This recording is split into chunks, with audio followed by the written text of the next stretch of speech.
बुद्धि थिले उपाय आसे। कौनसी एक स्थान रे गोटे बड़ बरगछ थिला। सेही बरगछरे काऊ आउ तार स्त्री बसा बांधी रहुथिले। सेमाने बड़ खुशी रे समय कटाउथिले। हेले सेमानंकर गोटे दुख थिला। तांकर केही छुआ पिला नथिले, कारण अंडा देला परे परे सापटिया आसी अंडा गुड़ी को खाई देइथिला।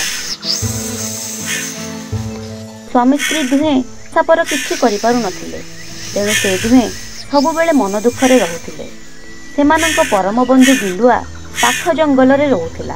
दिनकर कथा दुहें बिलुआ घर को जाई निजर दुखर कारण कहिले। बिलुआ सेमानंक ठारू सब कथा शुणी मने मने भारी दुख प्रकाश कला। आउ भाबिला सापटा को मारिबा तो सहज नुहे, तेबे सेथिपई एक सुचिंतित उपाय दरकार।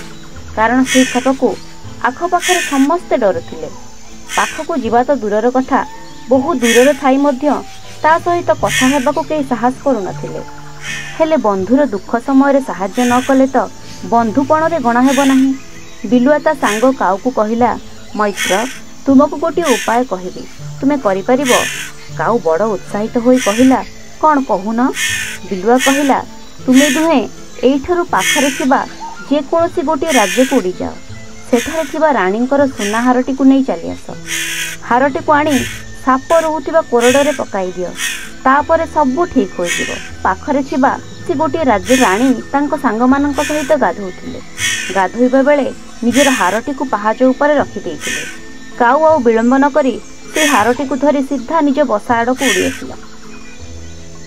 काऊटाए राणींकर हार नहीं उड़ी जिबारु संगे संगे चहल पड़ीगला।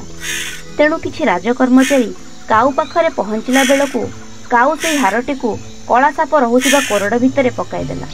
तापर जाई पाख गछरे उच्चा डाଳରେ बसी रहिला। हारटी कोरडरे पड़िबारु साप विपद आशंका करी टिके बाहर को बाहरी आसिला।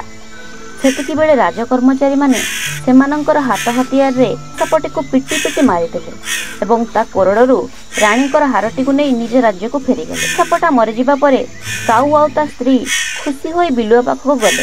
तांको प्रशंसा करी कहिले, बुझिलो मैत्र, तुमरी जोगु जान आमे एते बड़ विपदरू रक्षा पाइलु। बिलुआ कहिला, अरे नाई मो मैत्र, एसबु बुद्धिर करामती। विपद पड़िला बेले केबे हेले धैर्यहरा हेब नाही। कथारे अछि, बुझी विचारी काम कले प्रमाद न पड़ई भले। तेणु बुझी विचारी काम कले विपद आपे आपे दूर होई जिवो। ता परठारु काऊ आउ तार स्त्री सुखरे सेई गछ डाଳରେ बसा बांधी रहिले।